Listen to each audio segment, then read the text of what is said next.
Здраво и добродојдовте во нова епизода од подкастот на Генерација ММ.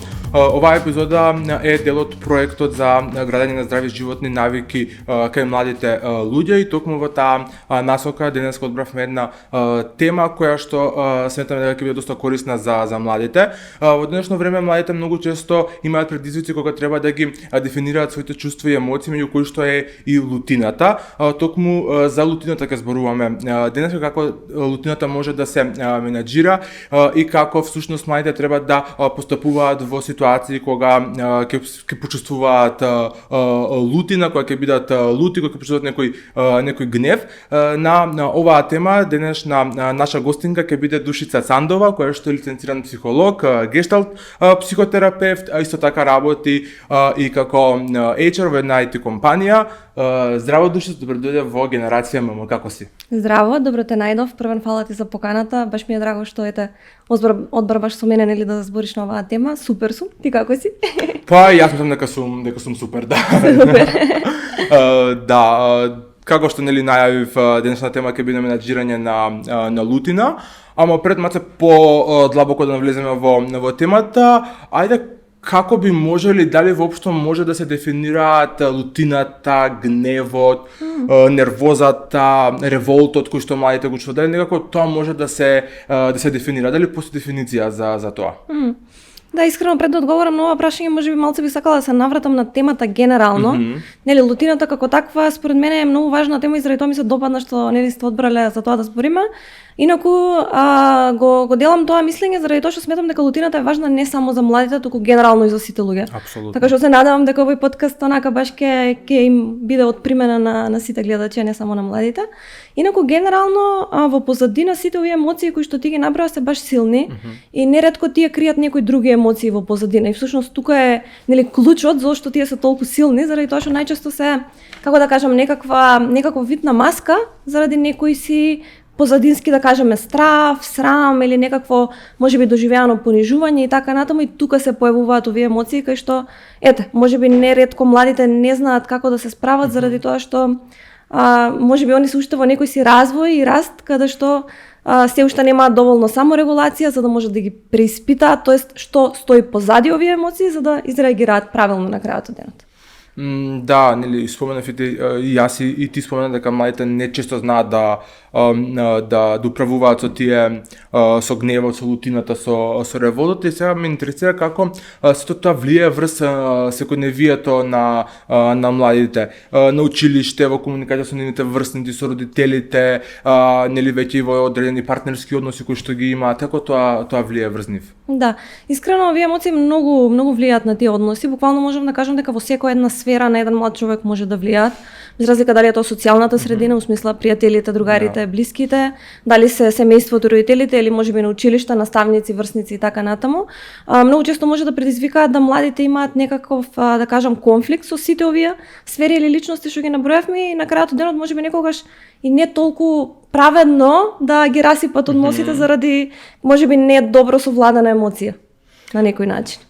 Да, некако мислам дека и барем тоа е моја лична претензија дека и во рамки на семејството многу малце се зборува кога станува збор за тоа, како луте ќе му помине, невозможно ќе му помине, не се обрнува многу големо внимание, а некако мислам дека сето тоа се собира и после тоа ескалира во некој ситуација. Дали мислиш дека можеби тоа е причината зашто младите понекогаш се мачат како да управуваат со лутината? Да, види, родителите имаат многу, како да кажам, клучен фактор во, нели, секој едно воспитување на детето, така и во искажување на емоциите, така што токму тоа на некој начин невалидирање на нивните емоции, како што каже и ти самиот, нели, луте ќе му помине, тоа е на некој начин, нели, невалидација.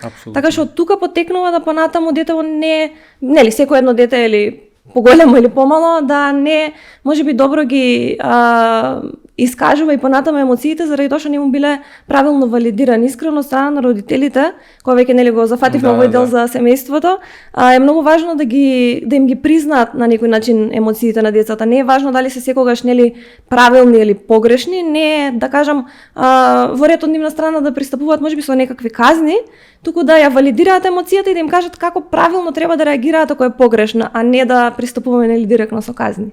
Што понатаму ќе донесе можеби некакво како што каже ти таложење или можеби некакво потиснување и тоа подоцна ќе излезе нели на површина дали во училиште или со другари или каде и да е. Да, дефинитивно може да доведе до негативен ефект.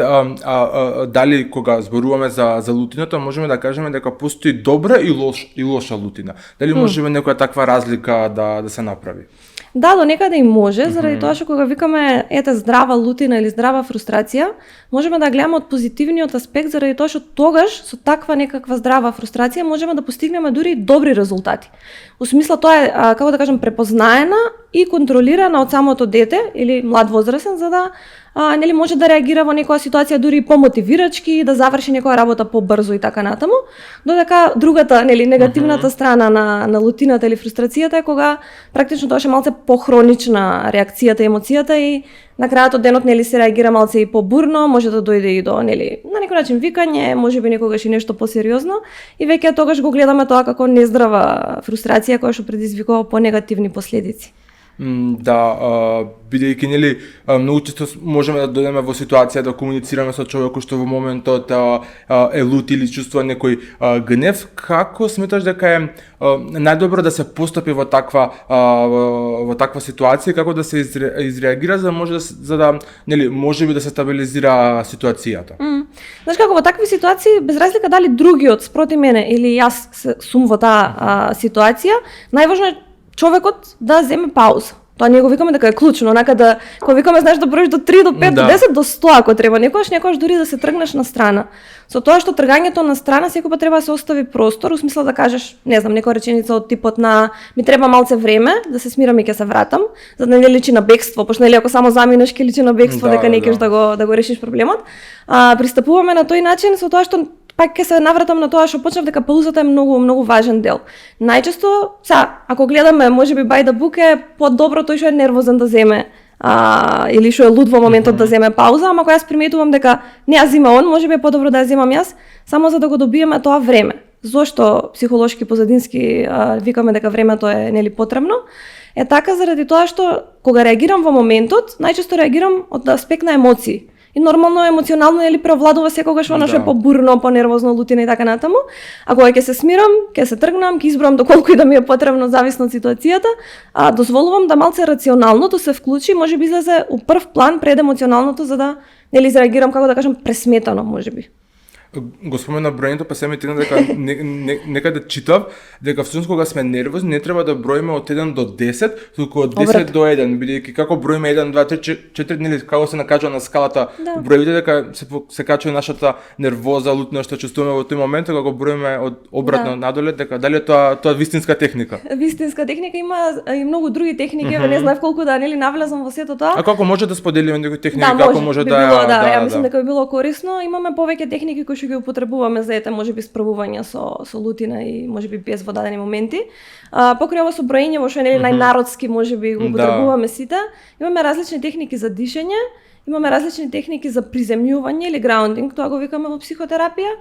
Исто така физичките активности премногу помагаат, значи се што е физичка активност, ама најмногу онака што имаме, знаеш, можеби некакво поинтензивно физичка активност.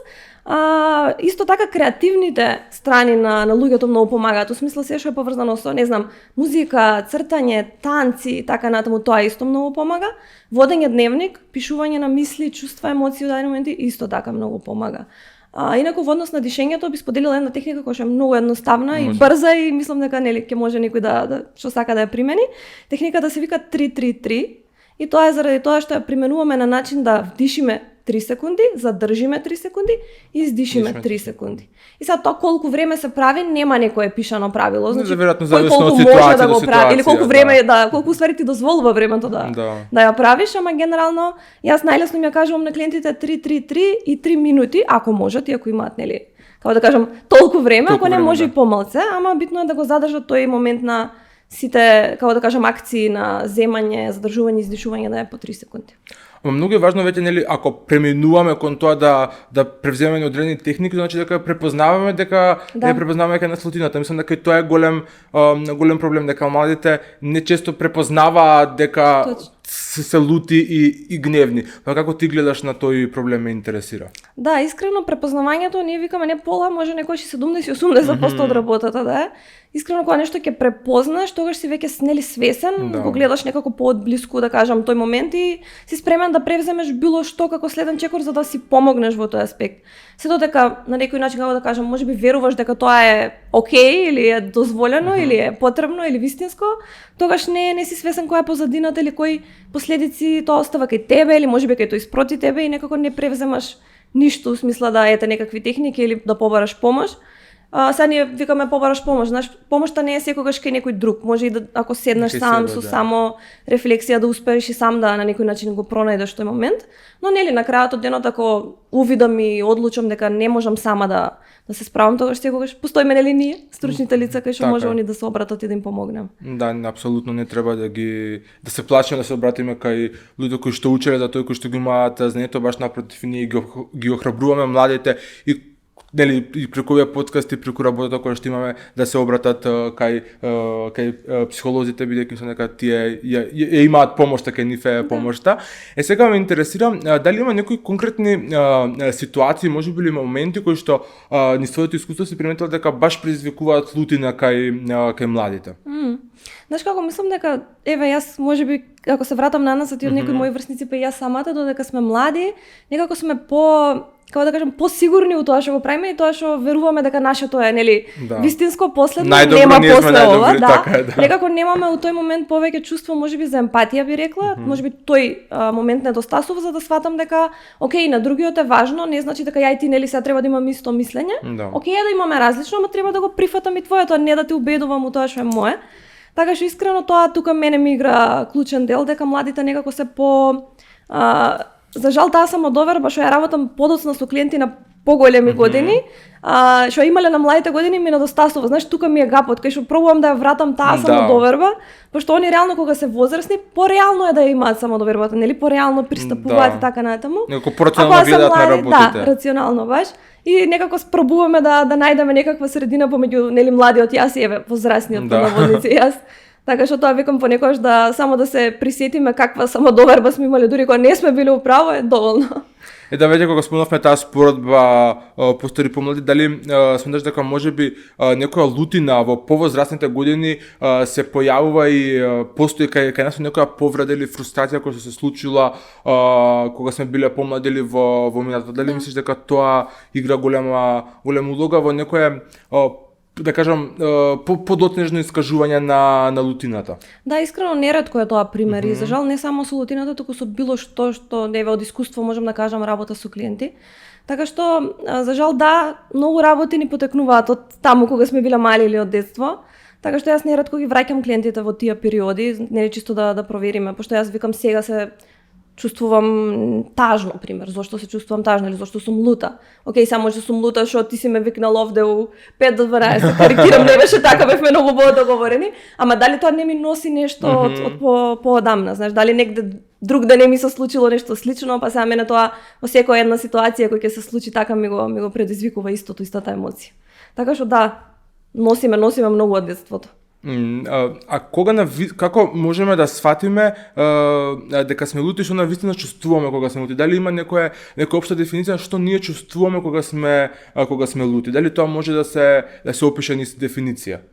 Види, она баш типична дефиниција нема, за жал сега да кажам ова и тоа нели. Да. Добро, така претпоставував за тоа и прашав. Дефиниции имаме за лутината како емоција. Сега најдобро можеме ние да препознаеме дали сум стварно сега лута или имам нешто друго позадина како страв, срам, бес и така натаму. Ако седнам и си направам тоа што го спомнав и преска како саморефлексија. Чисто да проверам дали знаеш, што чувствувам во моментов, што ова ми предизвикува, дали друг пат сум се нашла во ваква ситуација. Сите тие прашања, вакви и слични, се дел од тоа да нели проверам со себе како се чувствувам во моментов, пред што викам ја некој друг да ни крив ни должен, нели некако го искуси тоа мое чувство и емоција во моментот, да проверам првен со себе точно што имам во позадина и пак ќе кажам дали е на крајот од денот тоа лутина или можеби е некаков страв. И откако ќе препознам која е вистинската емоција, тогаш да пристапам кон можеби некое неизино решавање. А како младите луѓе можат на некој поздрав и подобар начин да ја искажа, да кажеме, својата лутина, баш да не дојде во ситуација да повредиме некој друг или на самиот крај ние самите да се измачуваме. Па најчесто тоа го постигнуваме со некој тип на асертивна комуникација или со праќање на јас пораки. Еве кога се наоѓаме во комуникација, небитно дали е со еден или со поголема група на луѓе, често ние ставаме акцент на тие јас пораки заради тоа што тогаш не го повредуваш другиот, туку кажуваш како ти лично се чувствуваш. Во смисла, можам да кажам, не знам, пример, јас се чувствувам повредена кога ова и ова се случува, а не ти речам ти мене ме повредуваш со тие и тие постапки. Така што тоа е една, како да кажам, можеби вака звучи едноставна, ама е доста моќна алатка со тоа што нели можеш да постигнеш, како што кажа ти, да некако здраво ја канализираш таа лутина, да не ја изразиш можеби на некој, како да кажам, можеби повредлив начин за тој што е од другата страна.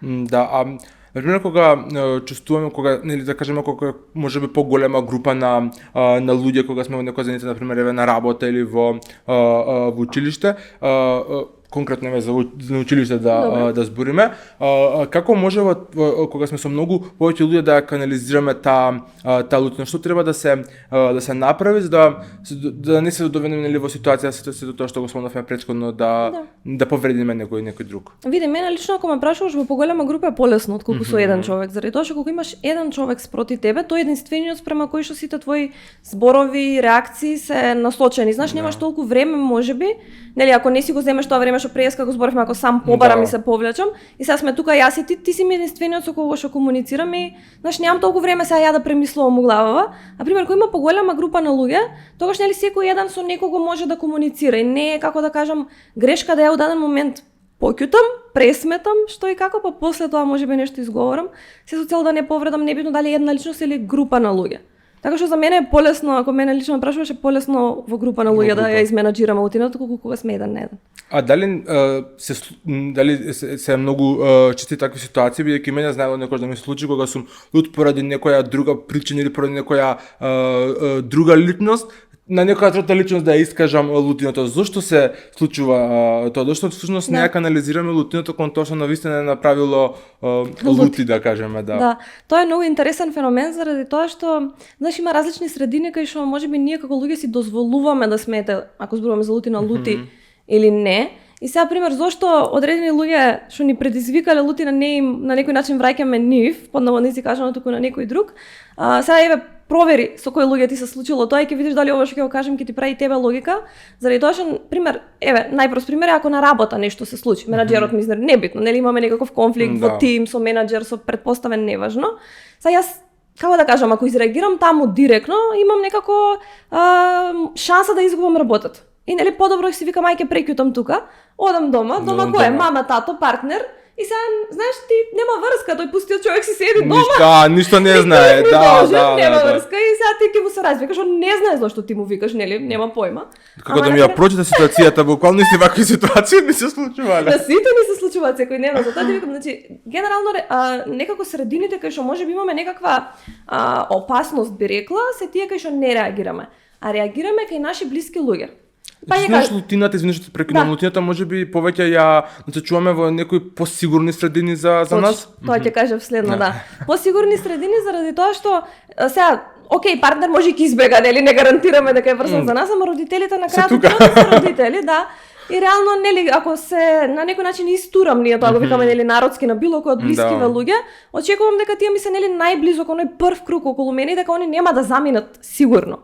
А пример ако со некој подалечни изреагирам така, ќе речат окей, не ќе да се дружам со ваков тип на човек, што има да ја трпам, нели, или на работа како што кажав. Окей, ако не ти одговара, повели вратата е тука.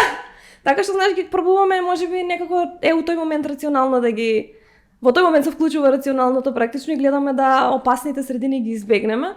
И пак ќе кажам, сега најдобро би било ако никој друг не настрада заради тоа, ама најчесто некако тие сигурни средини не поддржуваат да таму некако го извадиме тоа од нас. Пошто мене ако ме прашуваш на крајот од денот и подобро да го извадиш отколку да тлее во тебе. Да. Така што се надевам дека сите имаме таков прв круг на луѓе што не трпат. Да, имаме. Можеме, да. Да, вообичаено тоа се така, родителите некои најблиски другари, луѓе, така. точно. Да. За жал, се баш убаво спомена во однос на тоа дека нели е добро да искажуваме лутината отколку да ја чуваме во себе.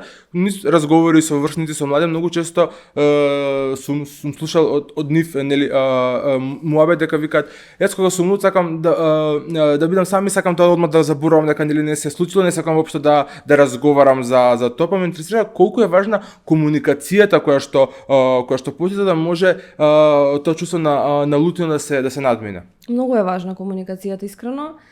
Нели подобро е, како што веќе кажав неколку пати, да се изрази на некој начин, што е поздрав, нели, по можност да е поздрав, отколку да се чува и да некако тлее во себе, пошто окей, еднаш можеби ќе го изменаџираш, 2 пати, 3 пати, 5 пати, веќе следниот пат никој не гарантира дека нели нема да се прелие чашата. Така што да, комуникацијата е многу важна, само што треба да е, како што кажав преска, да е она баш вистинскиот тип на комуникација, да е асертивна, да е некако со тие јас пораки, за да не навредиме никога, на крај ние да си го исканализираме тоа што внатрешно го чувствуваме, за да не остане некаде внатре во нас заровено, да. Па нели понатаму после тоа да ескалира каде што не треба. И што не е мој место. Кога спомнав на почетокот нели дел си од HR секторот, па малци во таа насока да разговараме, ме интересира како е добро, веќе спомнавме нели во однос на комуникација со менаџерите за време на работа и на работната позиција, ама како можеме на најдобар начин да ја изменаџираме лутината за време на работа, да не треба да одиме дома и лутината да ја изфрлиме нели на најблиските. Како во таа работна средина е најдобро да ја изменаџираме лутината? Да. Види, но на некој начин за голем дел луѓето е тешка задача да го држат тој work-life баланс на некој начин што го викаме, пошто нели за жал неретко гледаме примери кај што луѓето и домашни проблеми носат на работа и обратно проблеми од работа дома. И сега не е така лесно, сега не викаме супер е да се одржува тој баланс, ама нели не е секогаш толку лесно да ставиш црта и нели после 4 или 5 да си дома, допред тоа да си на работа и ништо да не ти влија. Посебно сега откако нели тој хибриден модел некако стана, како да кажам, популарен и многу често работиме од дома сега. Како тоа што сум дома да не ми влијае на крајот од денот, јас сум на работа, а сум дома и знаеш некако природно се мешаат работите.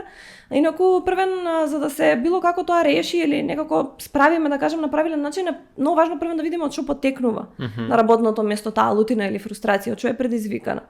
Сега примери кај што од што може да биде тоа, многу често знае да биде поврзано со некој член од тимот, со менаџерот, со клиентот и така натаму, значи најразличен тип, најчесто пак е поврзано со комуникацијата. Можеби не добра или неправилна комуникација помеѓу сите овие членови што ги спомнав, предизвикува лутина или фрустрација, извини, кај некој од членовиве на тимов. И сега тој човек ако не е, како да кажам, спремен да можеби на некој начин се соочи со тој проблем или потешкотија на работното место, тоест ние секогаш ги повикуваме како членови од HR, секогаш ги повикуваме да сами меѓу нив ја разрешат, да го разрешат конфликтот или нели со комуникација. Сега ако имаме отпор од едната или од другата страна, тоа што мораме и ние да пристапиме како медијатори во целата таа комуникација, инаку секој пат ги повикуваме и најдобро е сами. Пример, ако јас и ти имаме конфликт, нели, окей, денес нешто се случило на состанокот, дај после состанок јас и ти да седнеме, знаеш, да не е тоа сега пред целава група на луѓе, да не дај Боже па да е тука клиентот, веќе многу ескалира знаеш работата. И така е најдобро, нели, тоа е прво што препорачуваме, без разлика кој ќе ни се обрати, дали тој што ја чувствува лутината или овој од другата страна.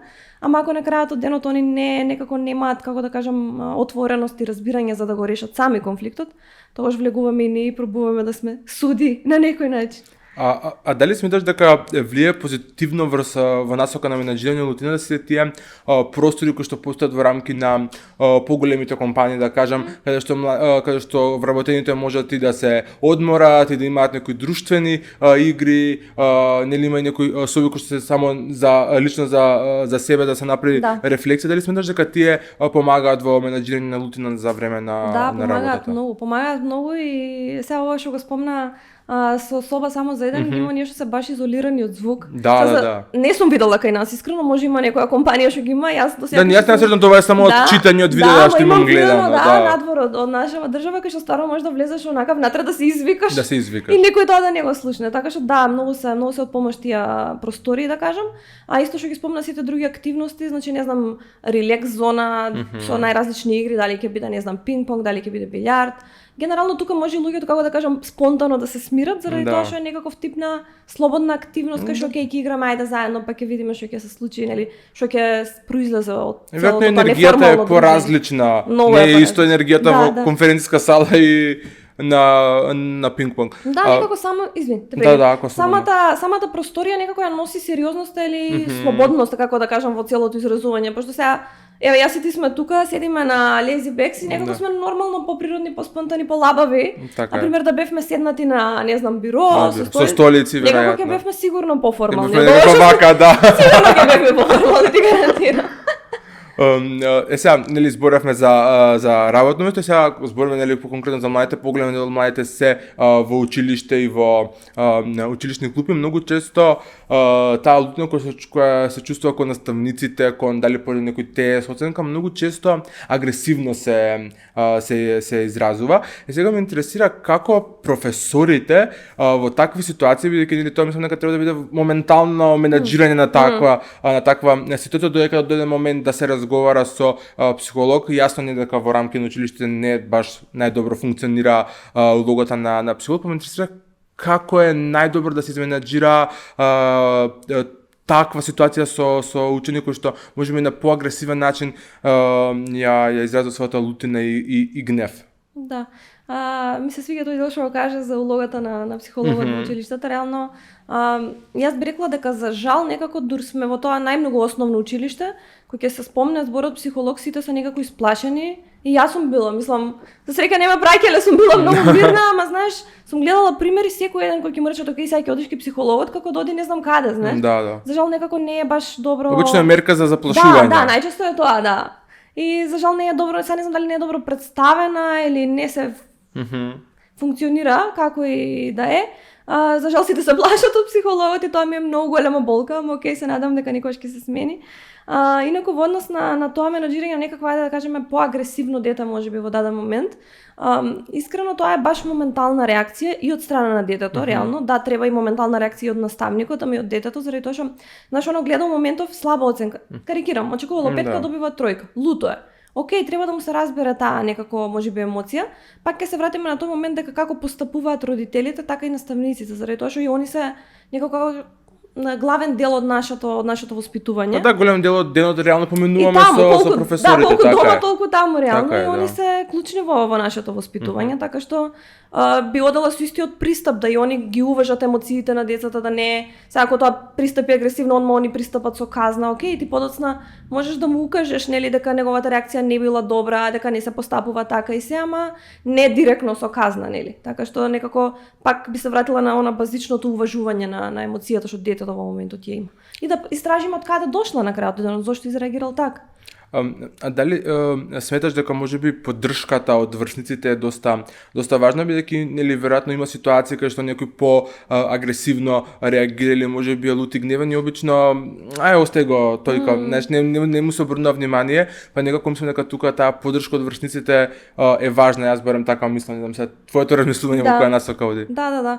Па види, можеби за тоа неретко некако имаме групирање на децата во едно оделение, ако го гледаме како такво, заради тоа што нели секој пат, како да кажам, било група на поповлечени, група на гласни, група на проблематични, така што мислам дека да се кочува некоја таква подолба за жал, да. И некако они, како да кажам, секој дете според тоа какво е или какви му се постапките и доживувањата на одредени, нели, емоции и случувања, така некако си се приклопува кон својата група, така што да, според мене е многу важна таа поддршка од врсниците, заради тоа што рачуни што може да се случи ако едно мирно дете впуштиш во една група која што е нели како да кажам бучна и гласна и се веројатно нема да се чувствува поддржано воопшто. Сега, нели, до сега зборевме од перцепција на тој кој што ја чувствува лутината, но еве да кажеме кога сме од страна на некој кој што комуницира и гледаме дека веќе од другата страна тој почна да се чувствува да чувствува лутина, гнев, се побурно да реагира, како ние можеме да поставиме пред да се заштитиме самите себе, а од друга страна и да му помогнеме на тој што е спроти нас. Да. Види, тоа сега Не сум сигурна дека сите луѓе можат у моментот добро да го изорганизираат, ајде наједноставно да кажам. Океј, можеби има луѓе кои што самите работеле на таа проблематика, па ги знаат некои од овие техники или препораки, па ќе ги применат без разлика ако они не се чувствуваат така, нели имам некој од другата страна што во моментот можеби реагира како што јас некогаш сум реагирала и океј, знам отприлика нели што треба да направам, без разлика дали сум директно јас таа што ја чувствувам утината или имам некој спроти мене што гледам дека е луд, фрустриран и така натаму. Според мене, ако имаме таква личност од другата страна, би било многу полесно да таа личност помогне на таа што е лута да некако ја смира топката, можеби народски кажано, да ако на тој што е лут не му текнува што да примени, јас како во моментот од другата страна ќе предложам што може да направиме за да некако се вратиме можеби по не знам икс време за да го решиме моментот. Додека ако имаме од двете страни, според мене, ако имаме посериозен конфликт, веројатно и другата страна не е целосно смирена. Кога викам ако немам од другата страна некој кој што знае како да се справи, кој што има некои своји техники и така натаму, веројатно тогаш и двајцата имаат даден момент, можеби не и двајцата лутина, ама едниот лутина, другиот фрустрација, не знам, едниот страв, другиот лутина и некако кој ќе се, знаеш, судра тие баш пак има некоја експлозија. Како оган, кој ќе експлодираат сите тие емоции собрани на едно место. А дали може би развојот на емоционалната интелигенција ни помага за да можеме да го контролираме тој гнев, лутина, да знаеме како да се справиме со него? Да, емоционалната интелигенција генерално и кај младите и нели кај секој еден човек влија многу во однос на, да кажам, менаџирање на секаква една ситуација, не само кога имаме нели лутина, заради тоа што кога нели имам, ако зборуваме наједноставно, ако јас имам емоционална интелигенција, тоа значи дека не само што ги разбирам своите емоции, туку ги разбирам и емоциите на тој другата страна. Не само што ги разбирам, туку се ставам во негова кожа, гледам како на некој начин јас би се нашла во тие негови чевли, нели како што викаме народски, да видам како би ги доживеала ако сум јас во неговата позиција. Така што дефинитивно емоционалната интелигенција многу влијае во однос на тоа да можеби некаков конфликт побрзо или полесно се разреши, заради тоа што во тој момент пристапуваме на некој начин со поголемо разбирање спрема туѓите емоции. Во смисла, во таа ситуација нема да ти речам ајде сега ти си луд без врска, ме разбираш, ајде сега зашто си луд за глупости. Туку ќе речам океј, те разбирам зашто си луд, стварно таа ситуација е нели силна сама по себе. Ја разбирам твојата лутина и така натаму. Буквално со разбирање се пристапува повеќе кога викаме нели дека таа емоционална интелигенција и практично и тука и емпатијата некако се поврзува, пошто и тоа нели кој ќе го видиме по дефиниција многу слично. Пак кога викаме дека некој пристапува со емпатија на ситуацијата, е истото. Се наоѓам во туѓи чевли, размислувам како он размислува, гледам како он се чувствува, океј, можеби, знаеш како многу е секоја една ситуација е многу субјективна за личноста што ја доживува во моментот.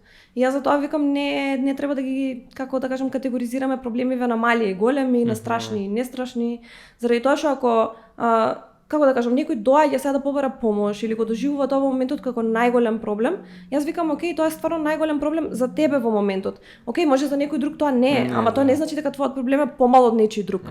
Само сакам да нели секогаш некако ние повикуваме на тоа да не се намалува големината на тоа што тој еден човек ја чувствува во моментот. И секој пат тој со клиентите го работам дека знаеш они знаат да дојдат и да кажат тебе можеме овој проблем ти е смешен. Викам не, првен мојата работа е таква да за мене нема смешен проблем, нели тука сум да помогнам на сите. Второ, викам знам дека чим си дошол за тебе тоа најголем проблем на светот без разлика за некој друг од страна како изгледа. Да, сам баш ова ми се поврза супер со следното прашање што сакам да те прашам. Дали постојат глупови причини зашто се чувствуваме луто, гневно, нервозно или некоја фрустрација чувствуваме, бидејќи пак чисто некои ситуации кои што мене ми се случувале така кога ќе почувствувам дека сум лут и нам не скажам глупост зашто се нервираш, каква глупа причина. Дали постојат такви некои глупи ситуации за кои што се нервираме, дали можеме всушност да кажеме дека има глупи ситуации за кои што се нервираме? Па искрено тоа е многу, како да кажам, осетлива и специфична тема, јас не би ги категоризирала како глупави проблеми или ситуации и би се потпрела на истото што веќе го кажав. Пак сега да, можеби ти денеска изреагираш некако X, не е битно која е реакцијата. И по 5 дена ќе си речеш, како изреагирав завчера, стварно немаше врска, ама тоа е после 3 дена, после 5 дена, откако легнала работата, откако ти си се преслушал, можеби си се консултирал со некого и океј, ти звучи така, дека е нели глупаво или смешно, ама во моментот за тебе тоа било толку силно и заради тоа си изреагирал така што не би ги категоризирала искрено така тие работи. Да, во ред е сега на почетокот ги спомнавме маце физичката активност, спортот, но би сакал маце повеќе дели да разговараме во таа насока и каква улога игра физичката активност во контролирање на гневот и дали можеби ако нели редовно одиме на некоја физичка активност подоцна кога ќе можеме полесно да го почувствуваме, да го контролираме всушност гневот и лутината, или можеби кога ќе почувствуваме дека сме лути гневни, тогаш треба да започнеме со некоја физичка активност. Која е подобра, да кажеме, кој е подобар пристап? Види, нема правило кога е добро да почнеш со физичка активност. Според мене е секако добро, првен здравствено е добро да сме нели цело време активни, па после сите други нели да кажем ефекти што вежбањето и физичката било каква физичка активност ги носи. Инаку генерално според мене ако еве и да биде обратната ситуација, тоа е второво сценарио што го кажа, ако јас се почувствувам некако моментот гневно, луто, изфрустрирано и така натаму, и сега нели подобро да отидам и да го исканализирам тоа на вежбање, нели да таму да се истрошам, да кремам тегови, да нешто правам што ќе ме онака баш кикбокс. Да удирам во вреќа, тоа е многу моќно. Шала на страна, си на вреќа дома да си. Уште еден совет и техника, вреќа дома и директива. Наместо да се расправаме со нашите во вреќата. Вреќата, Да делува смешно, ама стварно веројатно помага бидејќи кога се справнели за подкастот читав и видов дека доста стручни лица го препорачуваат тоа. Да. Така што да, нели на некој начин одењето на некаква, пак ја кажам дали ќе биде тоа трчање, можеби, не знам, на крајот денот и пешачење сам покрај ке или во некоја природа или како што кажам сега дали ќе биде боксерска вреќа или ќе биде тегови, значи независно, ќе излезе таму некако тоа што како ајде да кажам лоша емоција стои во нас, ќе излезе таму. Нема да излезе кај овие некривени должни луѓе што ги имаме околу нас, така што и едното и другото имаат вистина смисла и кога се чувствувам така да отидам на вежбање е супер, заради тоа што ќе извадам се што имам таму на некој начин, и обратното исто добро да сум постојано активна и некако сум посмирена генерално за други. Знаеш, не само смирена, туку на крајот од денот и изморена, нели? Сите некако после вежбање се осеќаме полесно. Некако енергијата ни е по даун, да кажеме. Па да, заради тоа што таму нели ни се лачат и различни хормони во тој момент, нели тука имаме ендорфин, имаме серотонин, така што сами по себе тие влијаат да нели сме и малце посрекни и поослободени некако. И заради тоа сега пример една ситуација пред вежбање и после вежбање да ми ја донесеш сигурно различно. Ќе се изреагира, така што да, многу голем акцент јас би ставила на физичките активности. Дали недоброто менаџирање на лутината, така да кажеме, носи некои своји последици понатаму кога збориме лично за себе, не за околината, не за во комуникација со другите, лично за самиот себе? Па да, заради тоа што знаеш кога викаме дека еден човек осеќа лутина и карикираме дека правилно нели менаџира со нејзе, тоа значи дека се ослободува во вистинскиот момент, додека е актуелна, додека е активна, не ја потиснува, тоа значи дека пак ќе кажам добива некакво ослободување и во некоја следна ситуација нема да изреагира бурно. Сега доколку не ја изменаџирам правилно, некако таа ми се таложи, после доаѓа една, друга, трета, пета, пошто генерално луѓето нели како да кажам тие што имаат можеби на некој начин индикација да потиснуваат работи, тоа ќе се случува постојано, е некаков патерн за жал кај одредена група на луѓе, така што тоа нема да биде еднаш, за жал, знаеш да е еднаш, окей. Ама кога веќе ќе се случи повеќе пати, тогаш си наштетувам веќе, како да кажам, тука не е само менталното здравје прашање, туку и физичко и биолошково, знаеш. Пошто веќе трупам и тоа ќе почне да ми се појавува, карикирам. Сега стресот како таков најмногу секогаш реагира, знаеме, на желудник, на непца и така натаму, така што пак е тоа веќе, како да кажам, некако наштетување на сами себе. Веќе е нешто што е биолошко и не можеме баш толку лесно да го исконтролираме од после, од како веќе нели ќе се случи, од колку вака дур можеме да изменаџираме и извадиме се за да ги немаме тие биолошки последици. Дали можеби не тоа недоброто менаџирање на лудина некако влече можеби некои корени или земаме примери од повозрастни луѓе кои што се во нашата средина, да кажеме нашите родители, евентуално професори или други луѓе со кои што сме во комуникација, кои што се повозрастни од нас, и ако приметуваме дека тие кога се нервозни, можеби кога ставиме нервозен сум, не сакам да разговарам, или кога ќе прашаат што тие не кажува, дали дали мислиш дека тоа го земаме како некоја добра практика по знак на водници и тоа да се применува и кај нас, всушност тоа можеби е лошо влие на нас. Да, како некој неправилен начин на реагирање. Да, некако така, ако гледаме дека нели го прават тие што се наши родители, например, да кажеме. Наши примери можеби. Наши примери и после тоа ние го земаме како наша практика. Да, за жал е така заради тоа што децата посебно додека се мали учат многу по пример. Како што кажат и без разлика тоа дури и врсниците да се не е важно што се негде на исто рамниште со нас, ама многу поголемо влијание има од некој што е нели како ајде да кажеме авторитетен. Дали е тоа професор, наставник, дали се родителите се, јас ако гледам дека нели некој наставник вика или родителиве дома викаат и така натаму, си земам за право да окей речам можеби сега не знам различно е дали ќе речам окей ова е правилниот начин или си викам окей ако они може значи можам и јас некако тоа ми е како некаква дозвола или поддршка демек дека е како да кажем оправдано таквото однесување, така што да учењето по пример е многу моќно. Сега нели секој еден греши, не е тоа дека тука е крајот, окей, да изреагираме некогаш така, да кажам по-лошо, по-бурно, по-нервозно, да се развикаме и тоа.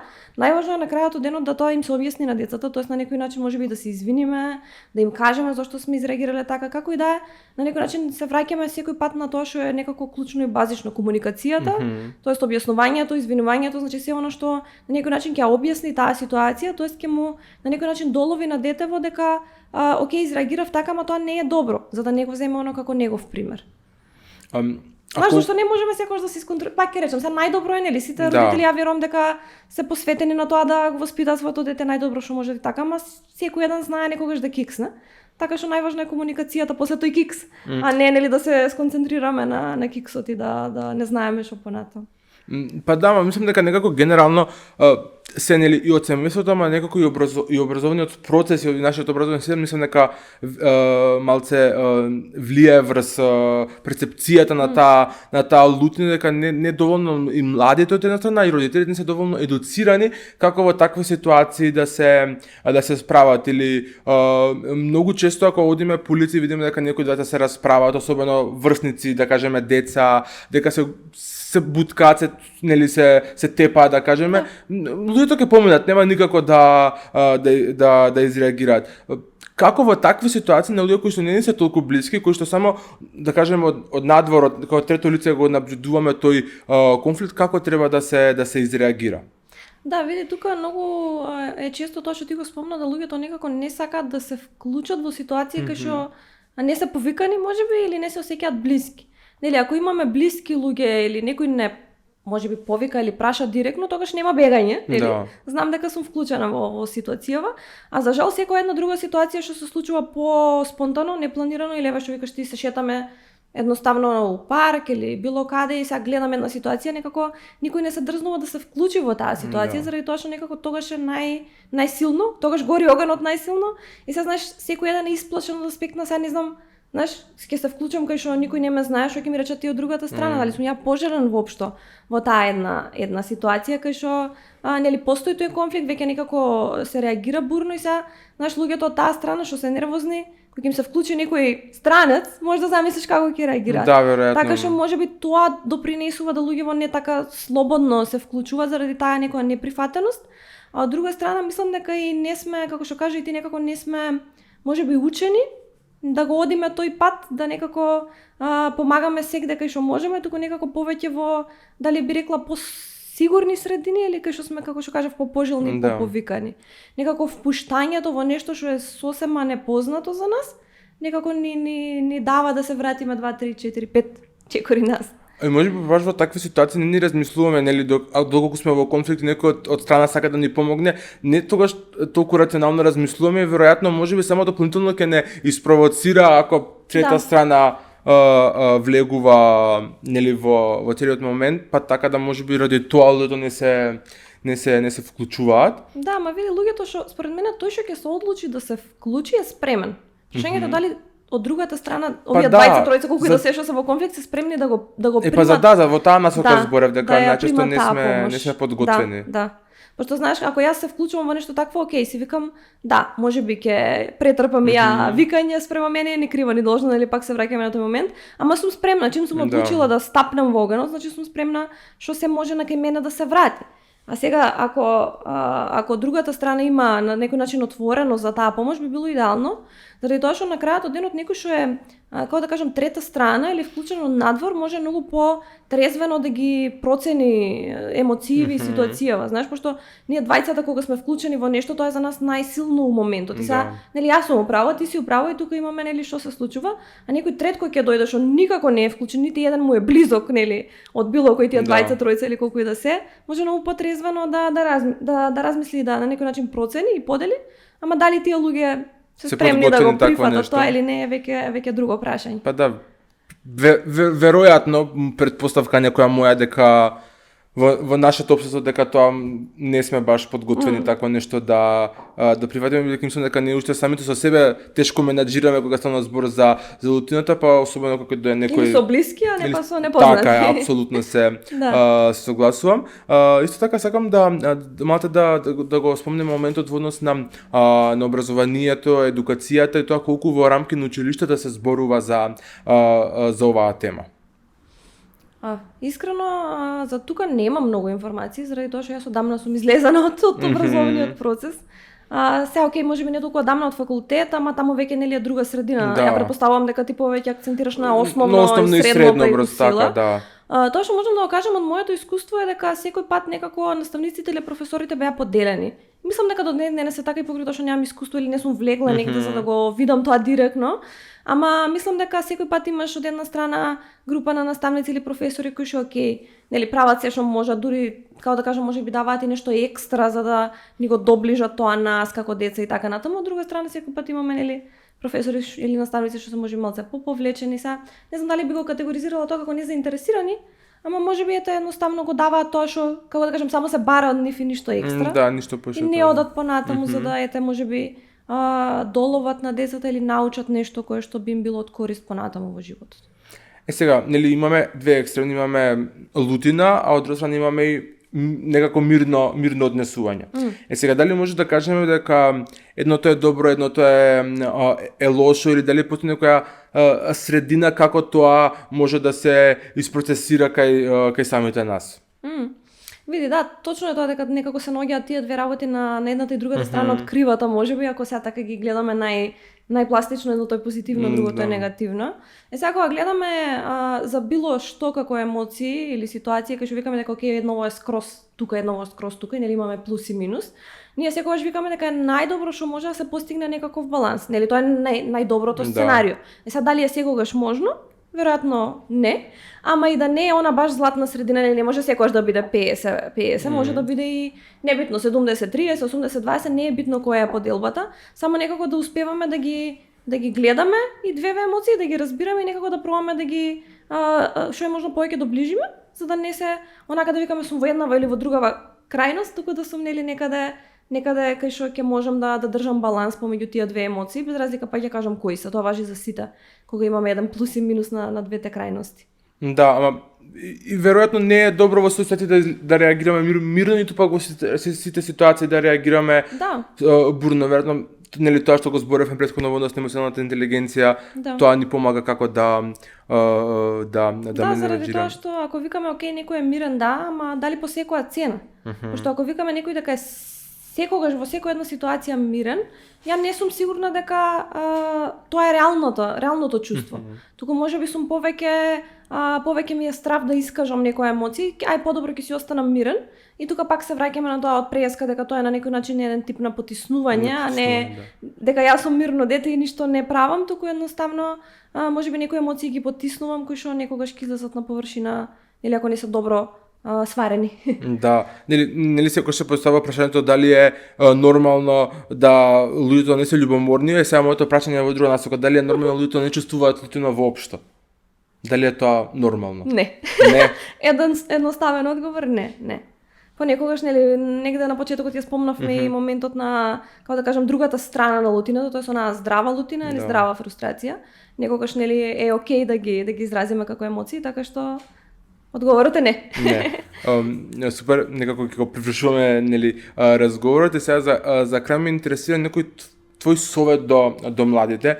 Јасно е дека еден куп ситуации, нели, кроз животот и кон образованието и во работа и во комуникација и во градење на семејство, тоа ќе има различни ситуации. Сега како во тие ситуации твој совет, порака до младите да се реагира за од една страна, нели, како што кажавме, нормално се чувствува лутина, но како тоа добро да знаеме да го isпроцесираме пред се за нас да биде добро, а после тоа и за околината. Која е твојата порака или совет? Да, супер, ова прашање е баш добро за крај, за она да сублимираме се. Така, некој заклучок на разговора, да. Така што би ги вратила оние клучни точки кои што ги спомнавме во однос на техниките, нели, за справување и се. Инаку многу ми се свиѓа делот кој што, нели, викаме дека не е важно само за другите, туку и за себе да можеме добро да се справиме со лутината, нели, да ги гледаме некако и двете страни. Така што би ги вратила техниките кои што ги спомнав, тоа е, нели, делот на запишување на работи, водење дневник, запишување на мисли, емоции во дадени чувства, тоа се спаѓа во тој дел. Физичката активност секако нема да навлагам, пошто веќе доста зборувавме за тоа. Исто така креативните страни на луѓето, будење на креативните. Тука исто така преска не споменав, можеби малце би продолжила за делот на цртање и, нели, било што спаѓа, окей, музика, нели, се што спомнав. Многу често клиентите знаат да речат мене не ме бива за цртање или не ме бива за пеење или како и да е. Реално во овој момент кога гледаме како техника за справување со лутина или со некоја друга емоција, не е важно да јас сум уметник или пејач. Во смисла, важно е да го извадам тоа што го чувствувам негде на хартија. Некој го прави тоа со зборови, некој го прави со цртежи, како што кажав, со, не знам, мета нека е песна, дали ќе биде пишана или пење, нели? Не ништо по, како да кажам, поголема тежина не носи. Важно е само да се извади, така што не е важно некој да е уметник за да ги пременува тие креативните страни, само сакав да ставам акцент. Исто така вежбите за граундинг и приземјување, вежбите за дишење, кои што реално вежбите за дишење се кратки, наједноставни, реално носат многу. Ако звучи тоа дека, нели, не е нешто научна фантастика тоа да дишиме вака и вака, ама многу значи, заради тоа што еве и ти пресети се вака секојдневно и јас, не само ти, дали дишиме поправилно, пример. Ние најчесто сме, знаеш, на моменти кој ќе направиш како да ти фали кислород, и многу често сме у ситуација кај што окей, ова го правам, тоа значи дека веќе мозокот стварно ми бара поеќе кислород од вообичаено. Некогаш дури, нели, имаме, како да кажам, повеќе секунди неземање воздухот што е некако дозволено или вообичаено. И токму оваа техника баш тоа го носи да внесеме доволно кислород, да изнесеме доволно јаглероден диоксид и да некако се постигне тој баланс во мозокот. Да. Супер, фала ти многу, верувам дека овој разговор што го имавме ќе биде навистина корисен и за младите, но и за пошироката публика, бидејќи сите овие техники и совети кои што ги сподели искуствам се дека ќе бидат корисни за сите. Фала ви на вас што бевте дел од овој подкаст. Верувам дека ви беше корисно. Како некој заклучок на крај што можеме да го кажеме дека лутината е сосема нормална работа, не треба да се плашиме од неа, но треба да научиме како да ја менаџираме за пред се да ни биде подобро на нас, а после тоа и на околината. Нели вакви корисни теми за личниот раст и развој ќе има и во следните подкасти на Генерација ММ, така да останете со овој подкаст и се гледаме во наредната епизода.